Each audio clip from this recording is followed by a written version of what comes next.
It's 11 o'clock. Welcome, everybody, to the Rushfield Lunch, my weekly conversation with the great thinkers and doers and gallivanters and everything else of our time. The greats where, we talk about what's going on in Hollywood, most particularly, but in the culture in general, politics, sports, not sports, actually. We probably won't talk much about sports in here, but all sorts of other things. Today, this is a guest I really wanted to have on because he is one of the most interesting writers on Substack about my topic, which is the future of Hollywood, and in particular, in this last week, he has written two columns that sort of provide a blueprint for how to save this industry, and I want to talk to him about those specifically. But first, I want to say hello, and we've exchanged emails and DMs and other things, but we haven't met in person yet. Does this? I don't know if this counts as meeting IRL, as they say. Maybe in There's 2025 it does. yeah, yeah. You could be an AI. You could have turned on the AI generator for all I That's true. know. Disconcerting. AI would probably do better on me, but anyway. So welcome. Thank you so much for joining us. And I speak, of course, with Roy Poyce, founder of Amazon Studios, one of the cornerstones of the streaming age. So the first question I ask everybody as we get settled is, what are you watching? What are you seeing? What have you enjoyed lately? What's on you? I watched White Lotus, which was excellent. How do you feel about the And finale? I thought it was very good. I thought maybe we were going to learn more about, exactly what happened with Jason Isaacs, but Yeah. we didn't get the full download on that, but whatever. It was excellent. Walton Goggins is like the king of TV, but the whole cast was great, and Mike White's a genius. Yeah. And somehow I did not get going with Tulsa King, but I randomly ran into it the other night, Okay. and that was pretty fun. I think there's probably something more down that road. So those are a couple of recent watches.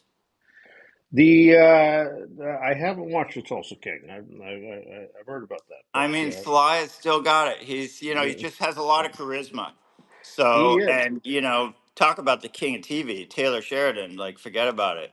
Yeah, yeah. That's quite a run he's on.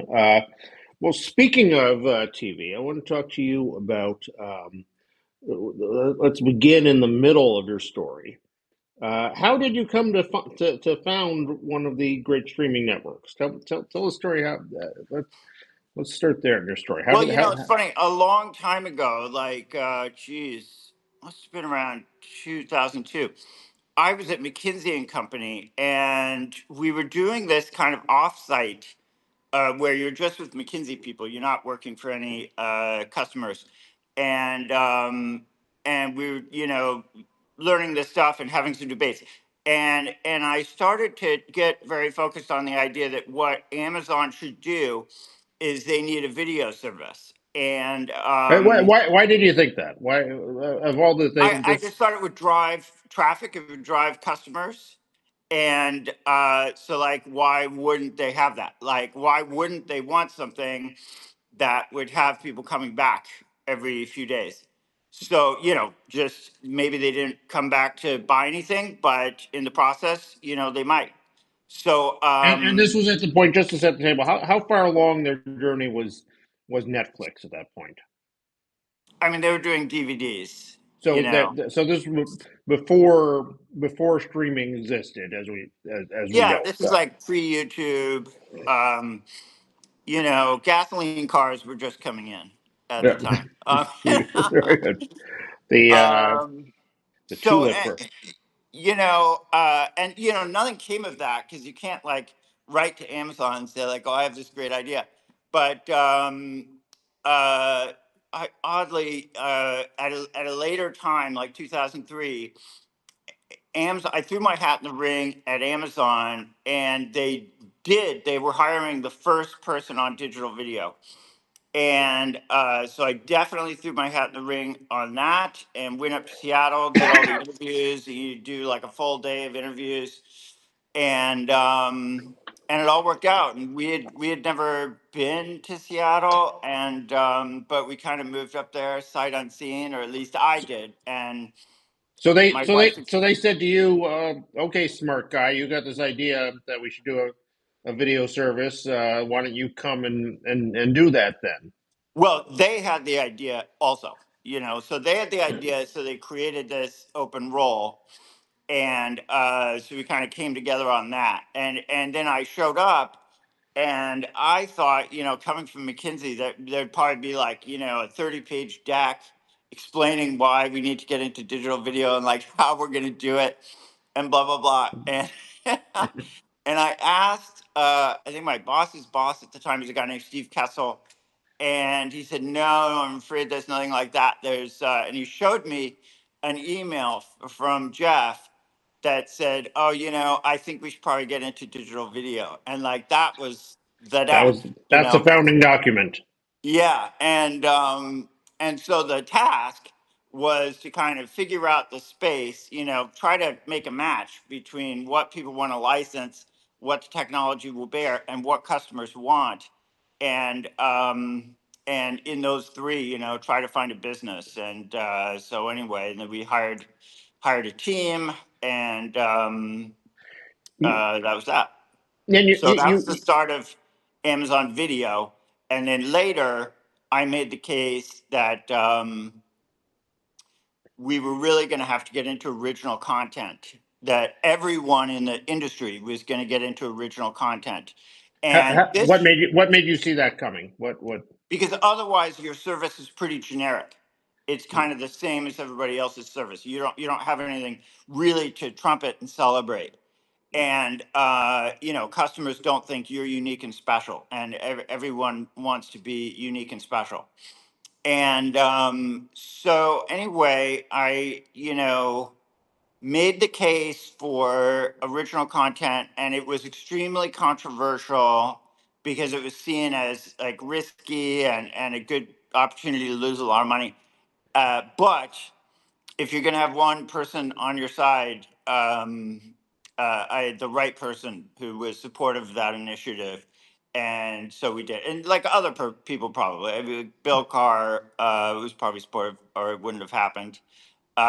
But anyway, so that was the start of Amazon Studios, and then I went over to run that. The no, I remember at the beginning there you had this there was this sort of public pilot thing where you did Right. where the public got to vote on which pilot they how did that work? Well, there wasn't really voting, but you could upload scripts and even storyboards, and see if anything got traction. And we And were hopeful you just something put might come of this that. you just put this out to the public like Yeah, yeah, just upload your thing, and let's see what we find. And I think in the end we just needed top quality shows faster than that process was going to deliver. So we're just like, you know what, we got to do this kind of in the regular way. so Um, so what ended up being the first the first slate of Amazon I think Studios? the first, like, now remember, in the beginning, um the budgets were super low. Like our budget, people think, oh, you're at Amazon, you have all the money in the world. Yes, But we didn't even have enough money to make Transparent without selling off the foreign. really. And Wow. it's not like Transparent is like the world's most expensive show. Yeah, So like the budgets were very small. But I think in the first slate we had Alpha House, which is John Goodman right. and Ed Begley.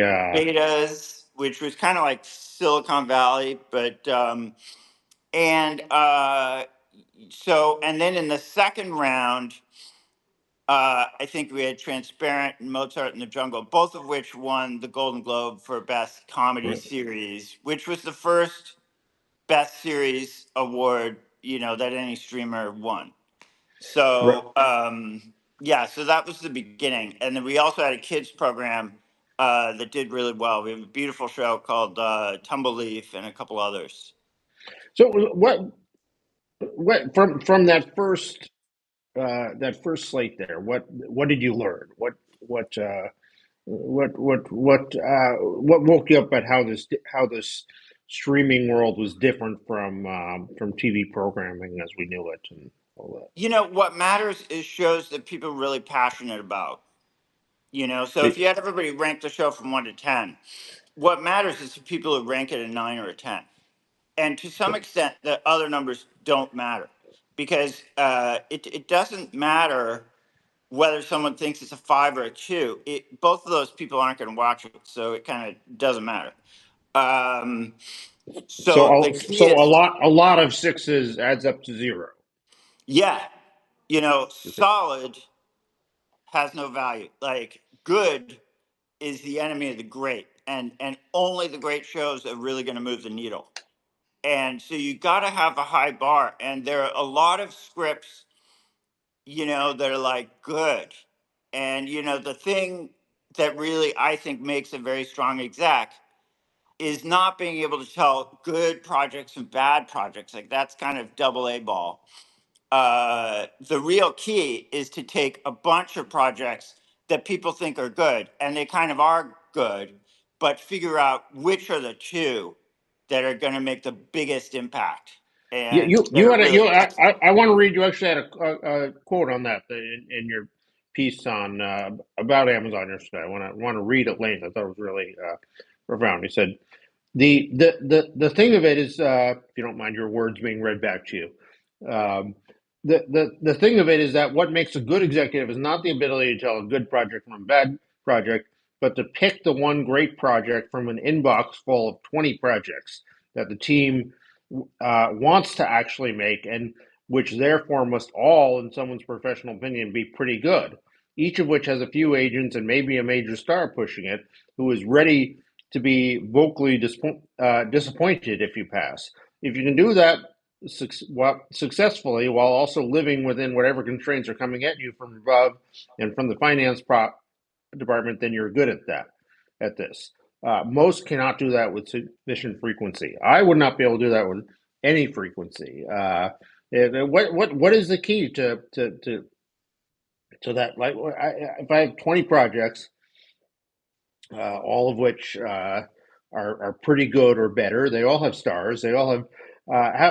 How do you sort through that? Is it just gut or how do you solve It really is possible to be like seduced by goodness, to be seduced by warm water when all you want is hot water. it? Warm water doesn't count. So it's got to be moving or it's got to be freaking hilarious.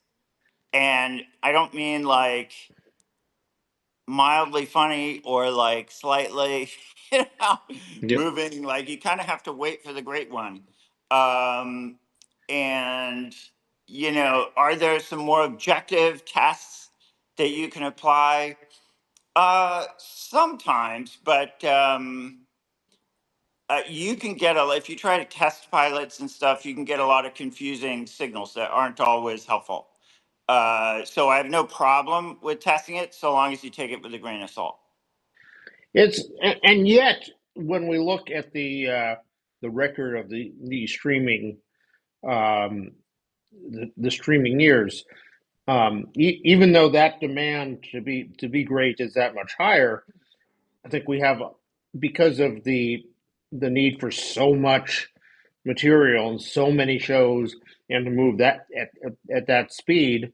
I think what we see at most of the streamers is settling for good or even worse, settling for Yeah, for passable. sure. Well, to be honest, I think the goals have really evolved. So in the beginning, I think HBO had 35 million subs, and the idea of getting 20 million subs, seemed good. So at the time, you could probably be more selective. I think what happened over time is, budgets got bigger, but the target audience got a lot bigger.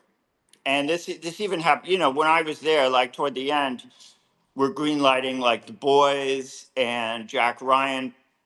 You got to go broader, have more of a cinematic spectacle. And so that was kind of the direction for the whole industry. But you know, if you're looking for 100 million subs, maybe it's a somewhat different calculation. I mean, you still want a great show, but there are some shows you're probably not going to do anymore, because they're just not going to move the needle at that point. You know, you're not going to be able to raise prices 12% or go from 100 to 120. You know, because it'll probably only even get 20. So things have evolved over time, but I still think setting your sights for a great outcome. You know, I wouldn't know how else to do it. So a transparent or a Mozart in the Jungle is that is great when you're launching a service and getting it out the door. But then when you are in in the nine figures, uh, that becomes harder. And that's sort of the journey of Amazon Studios, isn't it?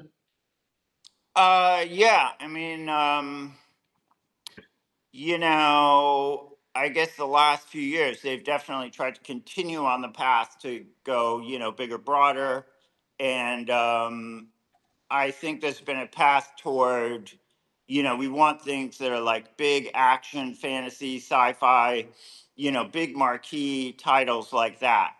So they have Fallout, Rings of Power, and a couple of, you know, they tried to do Citadel, and they have a bunch in development like Warhammer. They passed on Conan, but they have a lot of stuff kind of in that Fallout zone.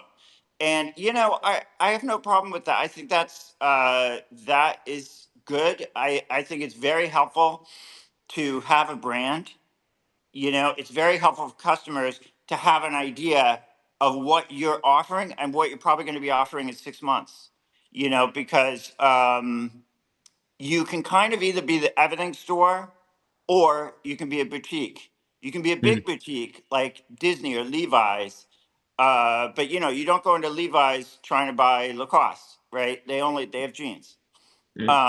So you can be a brand that is a particular thing, or you can be everything. But if you're the everything store, you have to have everything, which no one really has. Netflix is closest, and they really are. You know, they used to say we want to be HBO before HBO becomes us or something. But that was a little inaccurate. It was more like we want to become basic cable, They and also, we yeah, want you.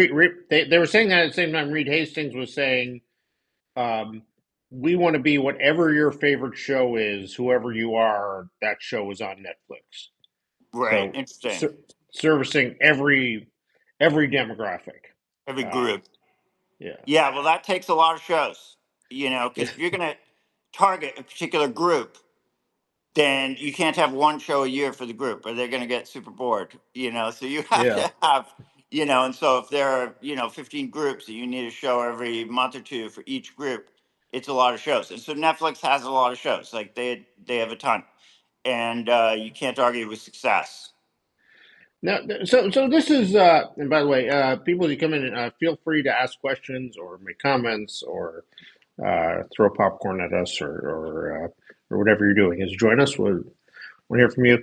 But so the thing that my colleague, I always throw this out, of my colleagues here always tell me why I'm wrong, and but I won't give this up, and now you can tell me why I'm wrong.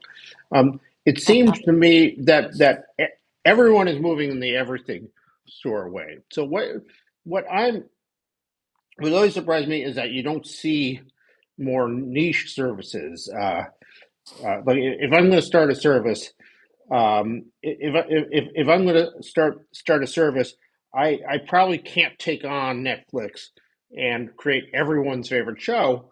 But if I decided to double down on teenage girls, and I'll bet I could, and I have I have a budget of $1 billion or so. I'll bet I could make the top three shows that teenage girls want to watch, and it could become a phenomenon to that demographic. And you know, cornering a demographic is worth something. Why does that not work out? Why shouldn't you and I go and start that right now? Well, most interesting groups are served pretty well, because they're obvious. Like, Netflix has Wednesday and a bunch of stuff for teen girls. So that might not be the best one. I think the key is to find an area that is underserved.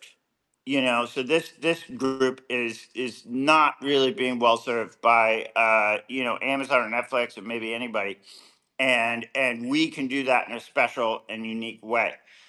I do believe in that. I think that could completely succeed for a couple of areas. Like no one is really doing comedy, which is, even when they do a comedy, like it's not funny. We need a special word for like comedies that aren't funny. And I think they call it humor. oh, okay. Is the humor uh, comedy that you don't actually laugh at, that you sort of yeah. go, that's funny. Yeah. And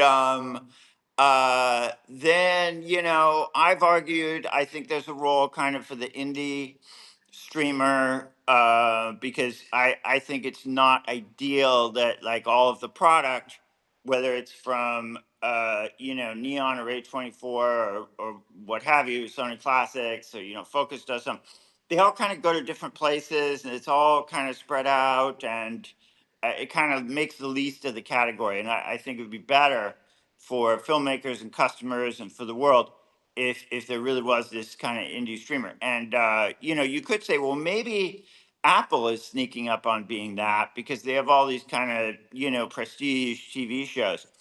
And that there, I like the TV side. I don't think that is going to wind up being like the solution for Apple, which is a big mass market company. That Um, so so if you're Apple, you can't be satisfied with just serving one niche in the end. You've got to. yeah, I don't see the logic behind it. They're more akin to Amazon, where every household should own an Apple product and should be subscribed to Prime, and so they want to speak to everybody. It's not enough to do something small. So and sometimes you can get both popular and prestige. Um, but sometimes also there's a little bit of a choice. Like not to be negative, I'm not casting aspersions, but like the Pit on Max to me reads as a more kind of mainstream. I'm not going to say broadcast, but almost shading. It's like obviously HR, HR. We should do a show called HR. It's obviously ER updated, and so you're going to go there if you want the broad audience. But a lot of the streamers, they don't really have a sense of their brand, and there's really almost no cultivating what the brand is. It's just like the movie department is going to put out some movies and we're going to do some TV shows, and hopefully that's all appealing. And I think that's kind of suboptimal. I mean, yeah, it seems to me that all of them they're fighting exactly what you say, that they get a bit of an audience, but then they don't want to be stuck with that. They want to, and that's been the HBO problem, that they had a very loyal core audience always, and successive owners have said, well, that's not big enough. So And they made a ton of money too. HBO yeah, is super cash flow positive, but yeah, part of the problem is that a lot of the streamers now, they were losing money, so like the whole thing just didn't go as well as they had hoped, and so they're losing money. And then their big promise is we're going to stop losing money, I swear. And so then they kind of tune the whole thing so that now we're not losing money, or maybe we're making like $10 a year. And the problem is obviously that asset is not worth a ton. Like you're making very, very like 50 million or whatever it is, like very, very small. and to some extent the fortunes of the other part of the company, which is usually, we have a studio and maybe we have some cable networks. The fortunes of the movie studio have been somewhat diminished because we've tuned it all to be optimized for our network, which doesn't make any money. So either, I think the right strategy for most of these, and this is not doesn't apply to Netflix. Amazon has different issues, but I think for people like Max or Paramount or Peacock, I actually think the more compelling story than, hey, we're going to stop losing money now, um, is, hey, you know what? Our goal 3 years from now is to be really big. And we think we can do that. We're going to take some negative cash flow in the meantime, but we're not going to stop rowing right when we're break even or we make $10 million. So we now have a asset with a value of zero. All of Right. this effort has gone into it, and like, what is it really worth? It's worth 100 million. Like, whatever, nothing. And tell me how it's a growth story from a money point of view. uh, I think that would do so much better than, geez, we're really going to stop losing money. We'll break even. Nobody wants to break even. Let me ask you another question, Mr. Chairman, then we can go on to we have all of Hollywood to save here, get a lot of work to do still. But a riddle of mine is, a question I've had is, when you look at the Netflix charts, streaming, we're still, overwhelmingly the most popular thing in all of streaming is basically early 2000 sitcoms, like the Big Bang Theory, The Office, The all Office, yeah. all these shows, and the viewers have spoken over and over again that this is what they want. Why hasn't the streaming world been able to create a new one of those? Like, why are we still watching How I Met Your Mother and not, and why isn't there a new show like that, a workplace or whatever show that produces 200 episodes, that has that kind of life like that, in this era? Look, why don't we make The Hangover anymore? that It's that too.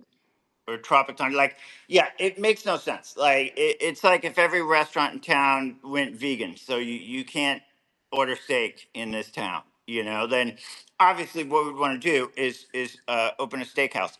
But people say, oh, comedy doesn't travel, but that is not quite true. Like, our number one show at Amazon in Germany was always Big Bang Theory, and with movies, often, the international box office divided by the US box office would be like, I'm going to say 1.15, something like that. And in the case of comedy, it's a little less than that, like point 0.9. But it's not like totally different. You can have that reflected in the budget. They're also cheaper. And to be honest, I like, name the person with a very senior role at a studio or network who has a strong comedy background. Like, name one. You know, You I can't. could not. It's a That bunch of would people who've come up doing dramas, and so, nobody gets everything A to Z. And I just think there's some kind of, mojo against comedy. And there was like a vaguely political aspect to it for a while. I see they're making Naked Gun now, so like Naked Gun maybe trailer premiered at South by. CinemaCon, and was Oh, extremely R-rated, and very funny. So that's great. it's So, this could be the R-rated comedy hit that we've been. Could be the one you've been waiting for. but Uh, think how much money has been lost by this like 8 year strike against comedy. Like, and there are a lot of great comedy writers who, either aren't working as much as they should, or they actually migrated to work on other stuff, like, dramas or true crime or what have you, because there's like an appetite for true crime. Like criminals aren't creating enough crimes for us to make all these, true crimes. Very embarrassing. True crime shows that we need. So yeah, I really believe comedy is underdone and it's a big opportunity. Let me read a comment from in the room here. Oh, except like I wanted to read a comment here, but now I'm having trouble. Okay, I'm going to from Echo Parker. I have a theory that it's impossible for streamers to replicate the popularity of old sitcoms because viewers are subliminally comforted to see that they have 60 plus episodes to watch. And obviously, streamers can't do 60 episode orders, so they replicate that emotional sense of plenty and comfort. I think there's something to that. I'm Yeah, but if everything was working correctly, um, then you would have comedies on the streamers that were sneaking their way up to the bigger numbers. And I can't think of what that is, like just not a lot of comedies are being made. Like people aren't trying. But I mean, that is a good point. People will watch Suits or The Office partly because there are like 100 episodes, so you can just kind of turn it on. But they're also underinvesting in comedy. I have a theory that all programming choices and basically all business decisions um, are never about or rarely about numbers. They all come down to 90% um, what is what is it that the person running the place wants to say at a dinner party that they're doing this week?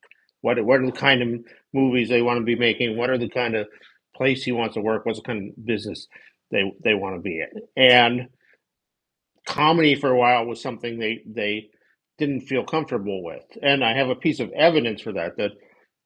So in the a couple months ago, the Nielsen report, the streaming report for 2024 came out, and the huge runaway success that leaped out at me on that report was the Little House on the Prairie catalog on Peacock, which had so many minutes of viewing, it was worth more than I think any current original show except Bridgerton was the only one that had more minutes. It was huge on Peacock, which nobody has.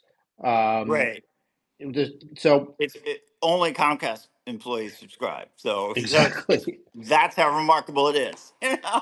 So I assumed they must be doing, there must be a war room like putting a thousand different Little House on the Prairie reboots and spin-offs and everything you can think of into production. And I was about to start making calls to find out about it because obviously Peacock knows what their people are watching.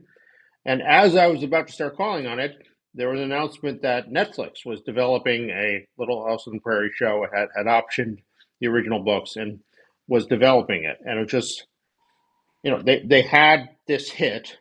They're on their own service. Their only real hit at that level, and they just let Netflix take it. And it just because I they don't want to be in the Little House on the Prairie business was the only sense I could make of that. What Well, do you say to I that? don't understand the whole Peacock strategy. It's like you have this tiny service, and like I don't even understand why Comcast has to be in the content business at all anymore. Really, like they're mainly in the service in the business of selling broadband, and like is that heavily affected by whether you own NBC? I don't know. I'd be surprised, but regardless, yeah, they seem to have mixed feelings about Peacock. I'm not sure that it's the number one priority to make it huge. So maybe Little House's success was destroying the master plan to sort of keep a lid on this Peacock thing that we have and not let people know too much that the Yeah, exactly. That was a huge mistake. But then I'm uh, sure doing the actual show, like the original show, um, or what I mean is new episodes like Netflix is doing, it was probably just beyond their budget, is what I would imagine. So it's it's kind of one of these services that is kicking along, but not making a ton of progress. Doesn't seem to have a plan to make a ton of progress. We had a question from Jeanette who asked, how does animation fit into all this? That's a good question. You know, um, I love animation. When you have a hit in animation, it's huge. Look at the recent Fox order for The Simpsons and Family Guy, and like 4 animated half hours. There's definitely a market for it. And but I would make it just kind of a subset of comedy. Like the problem is with the category of comedy as a whole, and animated comedy just shares that problem. Interesting. Okay, I want to get on to saving Hollywood here. We have work to do, and just a little time to do it. Um, so you described the problem basically as you wrote a piece entitled "How to Fix All of Hollywood's Woes," which what we need here. You said what happened in Hollywood in the last 10 to 15 years is that everyone saw the subscription video train coming, and they ultimately, very slowly, decided they needed to be on that train. The beautiful, perfect train needed to be part of their growth story. So everyone hopped on it with their own service. But it turned out that most of them, well, all of them, I suppose, didn't quite have a sufficiently robust selection, didn't have 31 flavors, if you will, to offer customers. They just had a smattering of this or that, which didn't really blow anyone away. And so pricing and subscription numbers were lower than they hoped. But the SVOD frenzy was so great that they optimized their entire business for SVOD, limiting, for example, their theatrical exclusive windows or foregoing theatrical entirely. So, um, so in the pursuit of this the streaming and then this SVOD uh, miracle, they greatly damaged their theatrical. They damaged their basic cable model. They redirected their business in every way towards this. And what happened? Well, I mean, the problem is if you start making, so let's say you have two businesses. You have your studio and you have your subscription network. Often people also have cable networks, but it's irrelevant to this theoretical. Um, and you design the business as a whole so that your studio is going to be making less money as a studio, as an owner of content. And you're doing this so that your subscription service can show amazing growth, right? Well, the problem is, what if you wind up that your subscription service is not really showing amazing growth and you're not making a ton of money over there? And now you're also not making a ton of money at your studio. And, it's bad, like for the studio, and it's bad for the filmmakers, who have a totally different upside.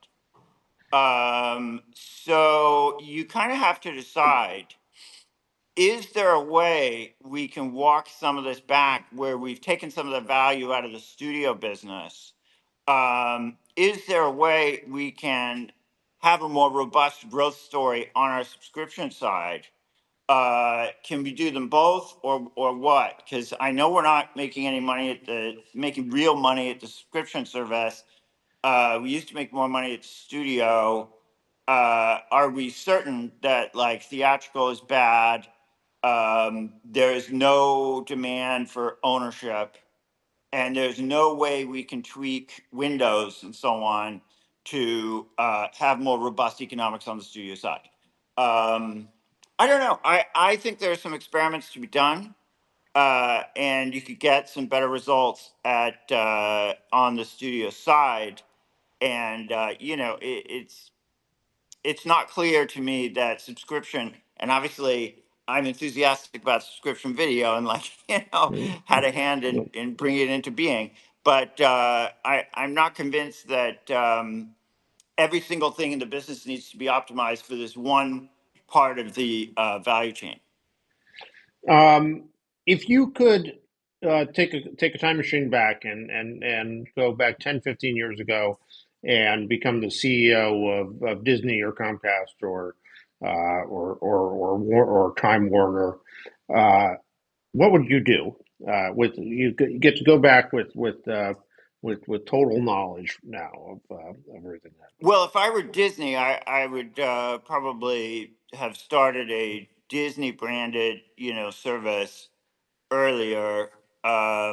And I think what they would say is that they did Hulu. So it was best to just do it all,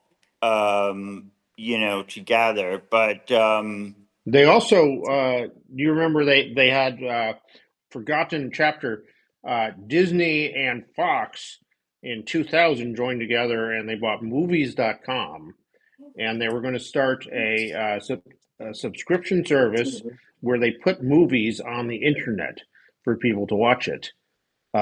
And they started, and then Paramount joined in with that, and they announced that Paramount had joined in it, and then the Justice Department stepped in and said, uh, "This is this is anti-competitive, and you have to shut it down." And wow, I didn't even remember that. very quiet. You can look on the Disney on the Disney archives. There was a uh, in 2000 in late 2000 there was an announcement that they were discontinuing the movies.com project. So Well, there's a there were a couple of early entries in the digital video. One was called Cinema Now, and the other was something else. It was like Movies Now or whatever. And it was worth looking at whether it would be good to acquire them, but it's not like they had a big customer base. They just had some technology that we could replicate in a few months, and so that was not attractive. Um, but I'm sure the studios like they don't know about the technology side typically, and so maybe it was more attractive to them. Um, we but got to yeah, we going back in time, I would, I mean, like we would have conversations with. I was at a major studio, and around that time, and they said, well, one thing I can tell you for sure, no one is ever going to download one of our movies. And it's not helpful to be a little bit behind the curve. It just is not. It's not even tolerable. Like you have to be a couple years into the future and anticipating what's going to happen. And I think there could have been some better outcomes in that case.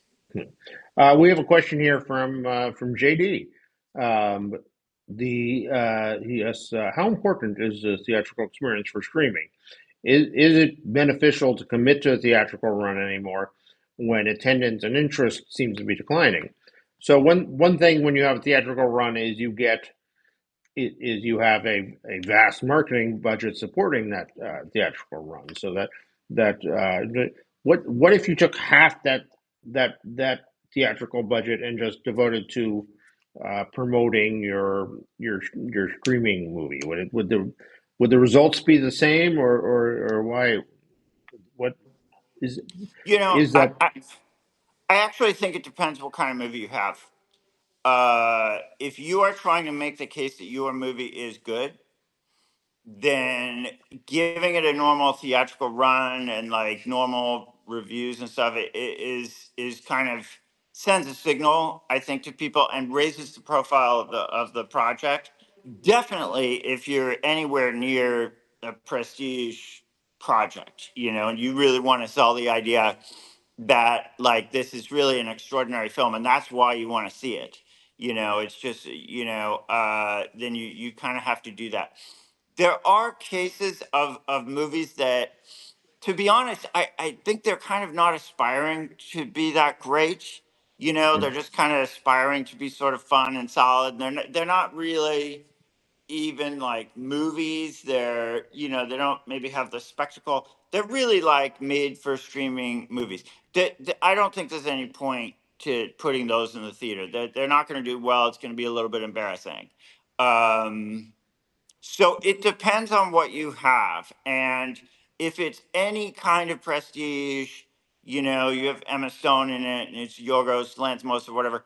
100% you're going to theaters. I think with most films, it's kind of in that category, but not all. And you're right with something like uh, who knows, maybe Fall Guy.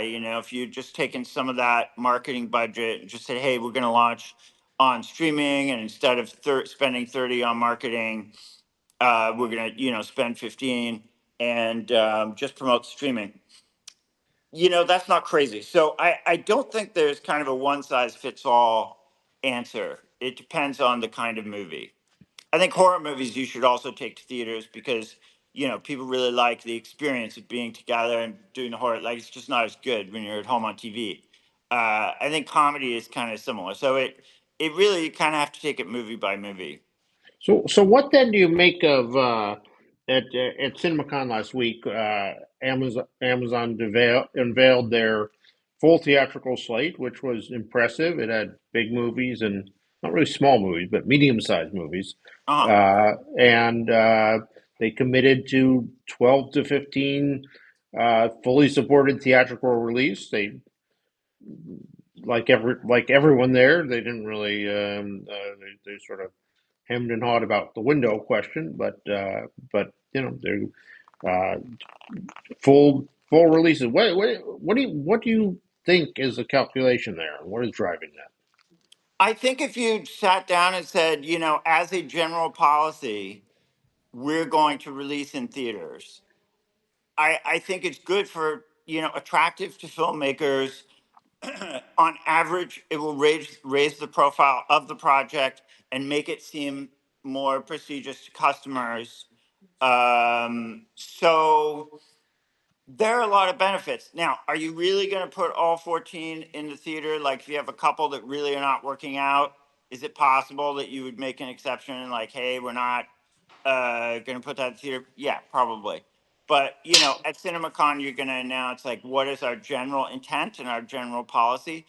And I think that's a very reasonable general policy. So we have a few questions here that we should get to, and hopefully we will save Hollywood in the course of them. But Chadwick asks, so if you were to build a studio now from scratch, what would be the angle or focus of your brand new studio? And yeah, so design a studio for success today. Well, I think, it would have to have a few parts. It goes without saying that, we're going to have a big comedy part. Yeah, So, we can be the Blumhouse of thank comedy. you very much. I like that idea. I think there's just a big opportunity, and I don't know who's going to do it, but it needs to be done. And, other than that, each person's endeavor is going to be slightly different, So a lot of my background is in, like, more prestige movies or whatever you call it, like, indie or whatever. So I think there are some good opportunities there. You have to you have to pick the right ones. Yeah. That's kind of a general rule for showbiz. Yeah. And then I think one thing that's interesting is, the market is so open today.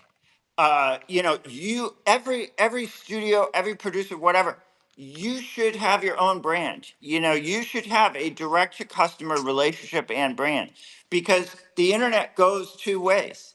And you don't have to be like people are now, where they're like, very distant from the customers, and they don't really have much of a public profile.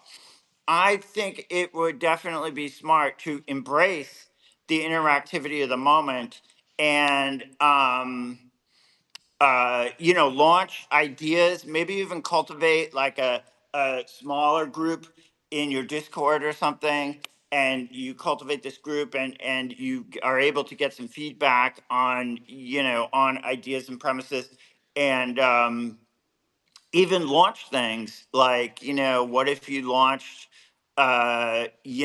some short piece that was like, hey, we're exploring this idea for this comedy, or whatever kind of movie, Um, I really think that's part of the future. That like a little more interactive. And one thing I'm not in love with is trying to develop by committee. Like if your point of view is that you need 15 or 100 or whatever people to agree with you before you're going to support a project, I'm not sure you're like you should be in insurance or something because that guarantees that you're going to have a pretty average, or it increases the probability that you're not going to have an unusually positive outcome. You'll probably everything will be kind of mushed into the mean. And so, I think it's useful to have a free flow of conversation and feedback. And you also, at the same time, have to kind of follow the vision. Um, if you really believe in something. But I think in the future, the whole process is going to be more open.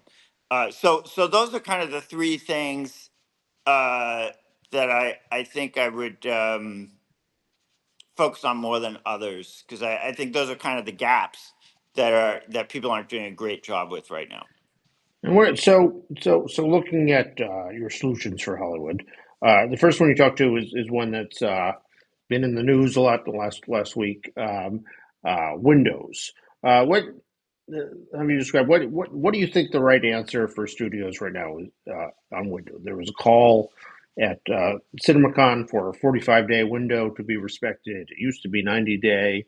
Where if you're running Universal right now, what should you And Adam Aaron was calling for 60 days, so they're do? different days, all divisible by 15. Mhm. Uh, you Good. know, um, That's a good formula. yeah, so we're getting into the numerology of it all here.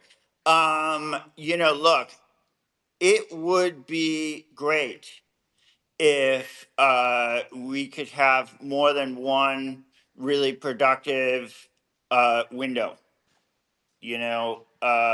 It would be awesome if actually you could make some money in theatrical and if you had some kind of meaningful ownership window and if there was something like syndication in television. So with respect to the windows, the effort with the windows, if you went to 45 or 60 days, would be to see if we can reinvigorate, drive some improvement at theatrical and maybe even, I know it sounds like a nuts fantasy, but I'm not saying we're going to accomplish it, but Mhm. is there any way we can get, reinvigorate Blu-ray, EST, like give me an ownership slice, because that's billions of dollars that is gone. You wrote about that here. Do you think that is possible? I think increasing theatrical is possible. I'm not going to sign up. I'm not going to swear that we can fix ownership. Uh, that moment may have passed.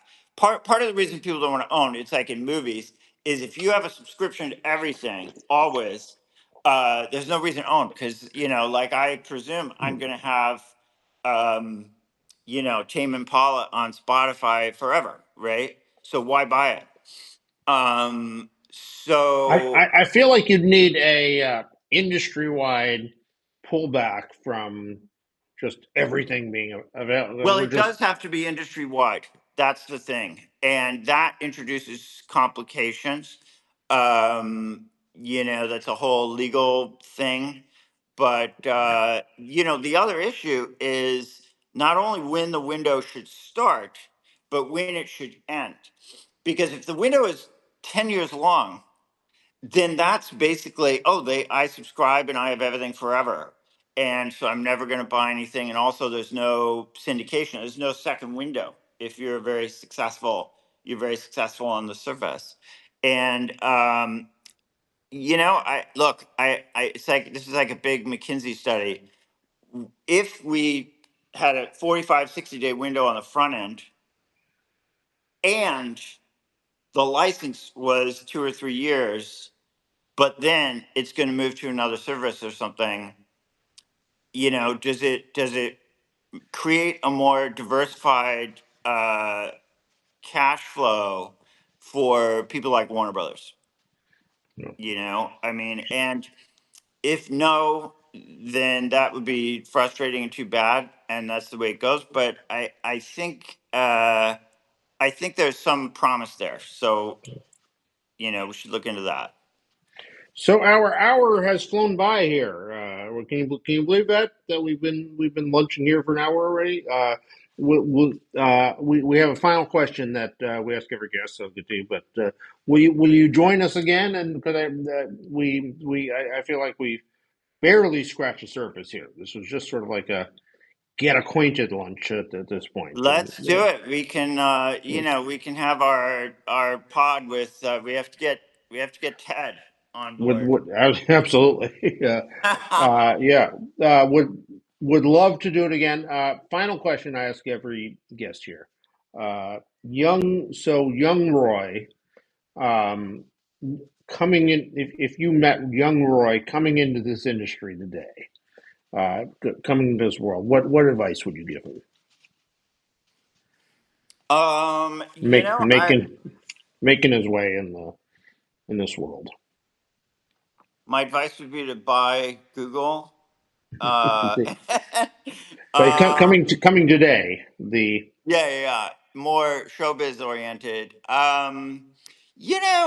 I actually wouldn't really change anything. I mean, the major shift of our time was to streaming, and fortunately, I saw that and got on board with that. So I don't have to tell myself like, hey, when streaming comes, be a part of it. Um, you know, so I don't know what else I would say. Like it seemed fine. Roy Price, thank you so much for joining us. It was a fascinating conversation. The hour flew by. We will continue it soon. Next week, trying to do my Larry King voice here. Next week, Lena Dunham is here on the Rushfield Lunch.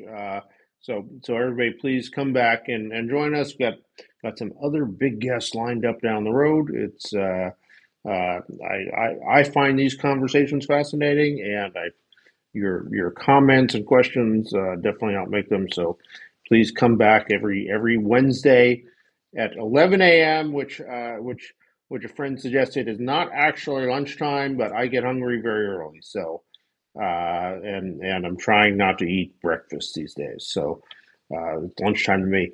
Um, Thank you so much, Roy. Great conversation, Great and to see you. Until next time. talk to you soon. Take care.